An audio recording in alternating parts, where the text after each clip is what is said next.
थे। जय प्रकाश का बिगुल बजा तब जाग उठी तरुणाई थी, तिलक लगाने तुम्हें जवानों क्रांति द्वार पर आई है।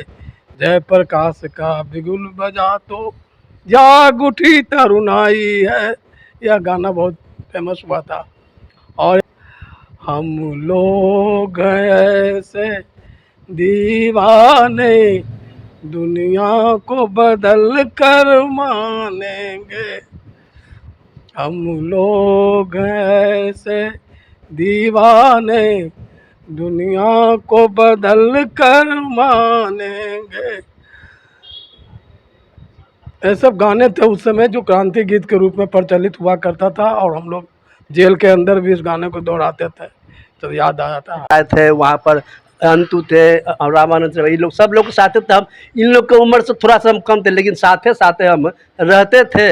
इन लोगों का काम था कुछ कि वहाँ पर चलना है तो पैंट शर्ट धुला उला कर रखना है, और वहाँ पुलिस न पहुँचे इसके पहले इन लोग को बस नहाना कहीं है, कपड़ा कहीं पहनना है, और वहाँ से वहीं इन लोग को भाग जाना है। और हम लोग यही काम इन लोग के सेवा में रहते थे। उसके बाद समझिए कि तालाब में जब मीटिंग हुआ उनका, इसी जिसमें जग होता है, तो जयप्रकाश बाबू आए तो कुर्सी पर बैठे। उसके बाद उस समय नगर के अध्यक्ष थे नंद किशोर यादव, भाजपा नगर के अध्यक्ष थे, समझ गए ना। तो जब भाषण में तो नंद किशोर कुछ बोलने लगे तो जयप्रकाश बाबू बार बार हाथ पकड़ बैठो, थोड़ा तेजित ना हो, थोड़ा कर। उन लोगों ने बात जयप्रकाश बाबू एक बात कहते, देखो भाई इतना आदमी हो आंदोलन कर रहे होते, आंदोलन में एक चीज़ याद रखना, वो क्या रखना कि करीब करीब यहाँ पर जितना लोग सब लोग में 80% उन लोगों का शादी नहीं हुआ है। लेकिन जब शादी करना तो पैसा कौड़ी की बातचीत मत करना भाई। जब इतना बड़ा आंदोलन कर रहे हो इतना काम मत करना। तो उसी लेकर के देखिए हमारा भी उस समय बचपन शादी जब हम किए तो इतना हम उनको याद था, उनके जवान को। हम जब शादी किए थे बिना 1 रुपये लिए शादी हम किए, समझे कि नहीं। और उसके बाद जो स्थिति कांग्रेस पार्टी जब शासन में कर दी पटना सिटी गोलीकांड में, बाप रे बाप दिल दहल गया था हम लोगों का। उस समय गुरु गोविंद सिंह कॉलेज में हम पढ़ते थे, फर्स्ट ईयर में थे। इंदिरा गांधी चुनाव हार गई रायबरेली से, राजनारायण चुनाव जीत गए थे। इंदिरा गांधी को लगा कि अब मेरे हाथ से सत्ता निकल जाएगा, तो उन्होंने, और राजनारायण हाई कोर्ट में रिट कर दिया था, इलाहाबाद हाई कोर्ट का फैसला आ गया इंदिरा जी के खिलाफ में। 74 का आंदोलन शुरू हो चुका था, साल भर आंदोलन का हो चुका था। आंदोलन दम पिकअप पर था। लोकनायक जयप्रकाश नारायण ने नेतृत्व स्वीकार करके आंदोलन को एक नई गति, नई दिशा दिया, और संपूर्ण क्रांति का उन्होंने 5 जून को गांधी मैदान से आह्वान किया था। संपूर्ण क्रांति का आह्वान करने के बाद देश के नौजवान जयप्रकाश जी के पीछे आंदोलन में कूद पड़े थे, और इंदिरा गांधी को लगा कि अब कांग्रेस के हाथ से सत्ता चली जाएगी, तो उन्होंने 25 जून को इमरजेंसी लगाने का फैसला किया। राष्ट्रपति उसमें फखरुद्दीन अली अहमद थे, और कैबिनेट के मीटिंग से पास करा करके जयप्रकाश नारायण 74 आंदोलन के अगुवाई के रूप में आगे बढ़ रहे थे। तो उन्होंने 25 जून के रात में इमरजेंसी की घोषणा कर दी, और इमरजेंसी की घोषणा करने के बाद सारे नेताओं को रातों रात घर से उठा करके जेल में बंद कर दिया था।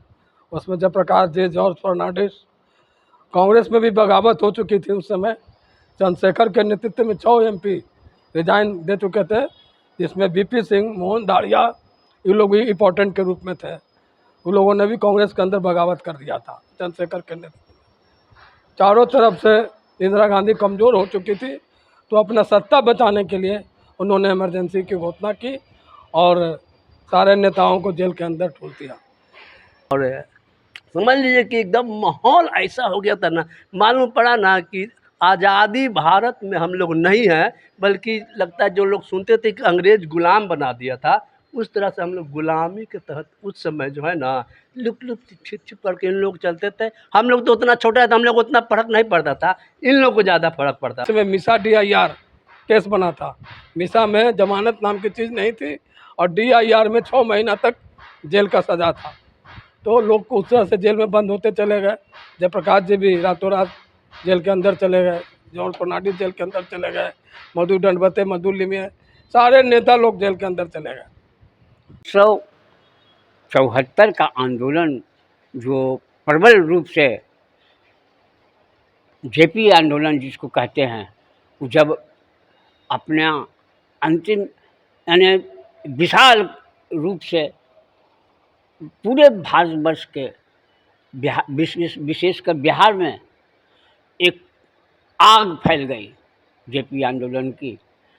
यूँ तो देश में 3 बार इमरजेंसी लगा, लेकिन कभी पाकिस्तान जो हमारा देश पर आक्रमण करने का किया या करने का दुस्साहस किया, दूसरी ओर चाइना ने भी हमारे देश पर आक्रमण किया। उस समय इमरजेंसी जो था यहाँ की सुरक्षा के लिए किया गया था, सैनिकों और नागरिकों की रक्षा के लिए किया गया था, सीमा सुरक्षा के लिए किया गया था। लेकिन ये आंदोलन 74 का आंदोलन जो आंदोलन को दबाने के लिए किया गया था। यहाँ तक कि इंदिरा जी चुनाव हार गई और उस समय इलाहाबाद हाई कोर्ट का जजमेंट भी आ गया, यानी नाना प्रकार से उनको तिरस्कार ही मिला। अंत में उन्होंने देखा कि हम सब तरह से अब तो गए, ऐसे समय में सत्ता का दुरुपयोग करके वो इमरजेंसी लगा दिया। इमरजेंसी में जो कुछ हुआ वो दिल दहलाने वाली चीज़ थी कि लोगों को सड़क से उठा कर ले जाया गया। हमारे माननीय अटल जी को भी जेल दिया गया, जयप्रकाश जी, जितने नेता जो लोहिया वगैरह सबको एक प्रकार से जेल के में। देखिए उनका यही प्रदीप का गाना था जो हमको आज भी याद है। आज के एक इंसान को ये क्या हो गया,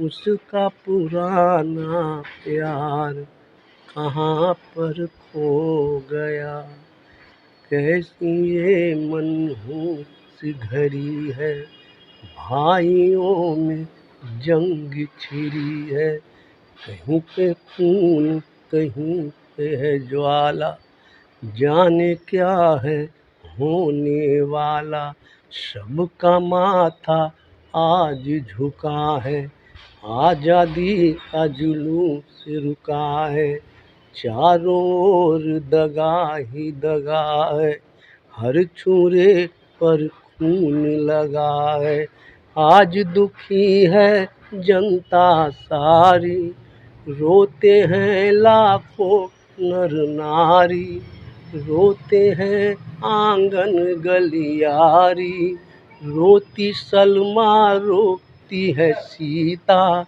रोते हैं कुर्बान और गीता, आज हिमालय चिल्लाता है, कहाँ पुराना वो नाता है, डस लिया सारे देश को जहरीली नागों ने,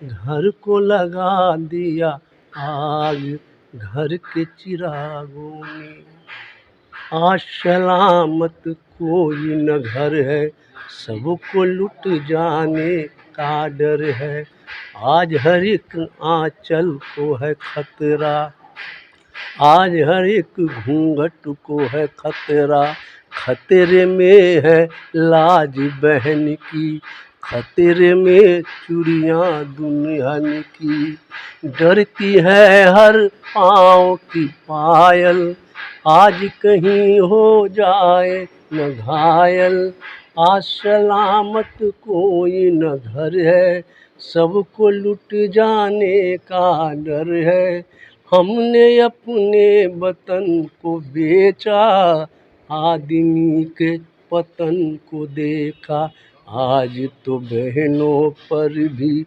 हमला होता है, दूर करा कोने में मजहब रोता है। इंदिरा जी की जो सरकार थी बहुत निरंकुश असंवैधानिक हो गई थी। उनके मन में बस एक ही बात थी, सत्ता लोलुपता, पद लोलुपता, और वो अपने पद लोलुपता अपने सरकार को बनाए रखने के लिए न तो सुप्रीम कोर्ट का सम्मान कर रहे थे, न लोकतंत्र का सम्मान कर रहे थे, और निरंकुश सरकार होते हुए अपने सरकार को बचाने के लिए इन्होंने आम लोगों पर इमरजेंसी थोपा। इस इमरजेंसी में चाहे मीडिया हो, चाहे जजेज हो, न्यायपालिका हो, कार्यपालिका हो, पत्रकारिता हो, सभी को उन्होंने अपने कब्जे में लेकर और नज़रबंद किया। और यहाँ तक कि नज़रबंद के साथ साथ नसबंदी भी लागू कर दी। और इस सरकार ने अपनी तानाशाही रवैया के कारण, चाहे वो किसी दल के नेता हो या सामाजिक कार्यकर्ता, नानाजी देशमुख हो, सुदर्शन जी हो, ऐसे संघ के वरिष्ठ प्रचारक को भी नहीं छोड़ा गया। 1975 जो आज 49 वर्ष पहले आज ही का दिन, जिस तरह से निरंकुश सरकार का जो हम लोग कल्पना करते, जो पढ़ते हैं, चर्चा सुनते हैं, तो रुआं सिहर उठता है कि हाय रे लोकतंत्र क्या तानाशाही हो गया था। इसलिए मैं तो यही कहूँगा कि आपको मैं बहुत आभार व्यक्त करना चाहता हूँ कि हम ऐसे लोगों से इस तरह की बातों को याद दिलाते हुए युवा साथी को मैं याद दिलाना चाहता हूँ कि 1975 में जो घटना घटी है उसको संस्मरण जरूर करें, लोगों को सुनाएं, बताएं कि आने वाली पीढ़ी समझ सके कि लोकतंत्र के सम्मान के लिए, संविधान की रक्षा के लिए कितना जरूरी है। हम तो कहते हैं कि आज संकल्प लेने का दिन है कि किसी भी स्थिति परिस्थिति में वो 25 जून 1975 की घटना को पुनर्जीवित नहीं होने देंगे, पुनरावृत्ति नहीं करने देंगे। और हम लोग संकल्प भी लेते हैं कि लोकतंत्र की रक्षा के लिए हमारी जान रहे न जाए उसके परवाह किए बिना हम सदैव अपने संविधान को रक्षा के लिए समर्पित भी रहेंगे, क्योंकि आज दुनिया का सबसे बड़ा जो लोकतंत्र है वो भारत है। और दुनिया भर की डाइवर्सिटी